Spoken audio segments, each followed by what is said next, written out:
আজকের এই ভিডিও থেকে আপনারা জানতে পারবেন ইলেকট্রিক্যাল হাউস ওয়ারিংয়ে ব্যবহৃত বিভিন্ন মালামালের ও বিভিন্ন ইলেকট্রিক্যাল যন্ত্রের বৈদ্যুতিক প্রতীক ও ইলেকট্রিক্যাল স্যাম্বল সম্পর্কে। আপনি যখন হাউস ওয়ারিং করতে যাবেন তখন আপনাকে ইলেকট্রিক্যাল ড্রয়িং দেখে হাউস ওয়ারিং করতে হবে। কোন জায়গায় লাইটের পয়েন্ট হবে, কোন জায়গায় ফ্যানের পয়েন্ট হবে, কোন জায়গায় সার্কুলার বক্স হবে, কোন জায়গায় ডিবি বোর্ড হবে, সেটা কিন্তু ড্রয়িংয়ে লেখা থাকে না।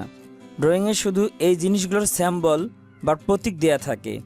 এই সিম্বল বা প্রতীক দেখে দেখে আপনাকে ইলেকট্রিক্যাল ওয়ারিংয়ের কাজ বা হাউস ওয়ারিংয়ের কাজ করতে হবে। তো ইলেকট্রিক্যাল ওয়ারিংয়ে বা হাউস ওয়ারিংয়ে কোন জিনিসের জন্য কোন প্রতীক ব্যবহার করা হয়, সেই প্রতীক বা সিম্বলগুলোই আজকের এই ভিডিওতে আমি আপনাদেরকে দেখাবো। তো চলুন শুরু করি আজকের ভিডিও। পাওয়ার টেক টিউটোরিয়াল ইউটিউব চ্যানেলে আপনাকে স্বাগতম। ভিডিওর মাধ্যমে ইলেকট্রিক্যাল কাজ শিখুন কোর্সের আজ 15তম ভিডিও। প্রথমে রয়েছে ইলেকট্রিক সুইচের প্রতীক। এই প্রতীকটি রয়েছে ওপেন অবস্থায় আর এই প্রতীকটি রয়েছে ক্লোজ অবস্থায়। ইন্টারমিডিয়েট সুইচের প্রতীক push switch, 2 pin socket, 3 pin socket, socket outlet. 2 pin বা 3 পিন সকেট যদি নির্দিষ্ট করা না থাকে তখন আউটলেটের জন্য এই চিহ্নটি ব্যবহার করা হয়। Electric light. ইলেকট্রিক লাইটের বিভিন্ন ধরনের স্যাম্বল ব্যবহার করা হয়, তবে বেশিরভাগ জায়গায় এই স্যাম্বলটি ব্যবহার করা হয়। Tube light 4 feet, tube light 2 feet. Ceiling ফ্যানের প্রতীক। সিলিং ফ্যানের প্রতীক বিভিন্ন ধরনের রয়েছে। যেখানে 3 পাখার ফ্যান ব্যবহার করা হয় সেখানে 3 পাখার প্রতীক ব্যবহার করা হয়।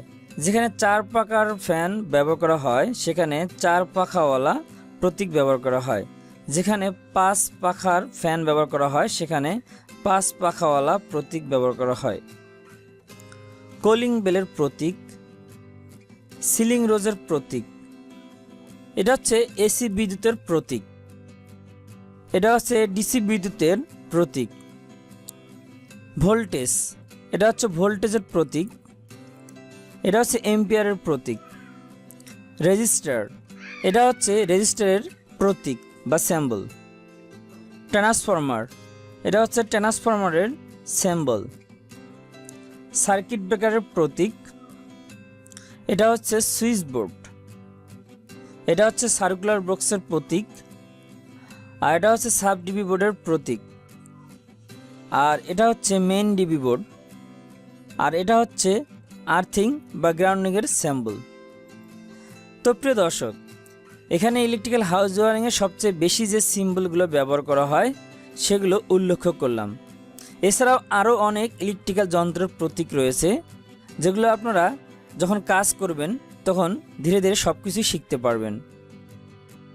পরবর্তী ভিডিও থেকে জানতে পারবেন ইলেকট্রিক্যাল তার বা কেবল সম্পর্কে।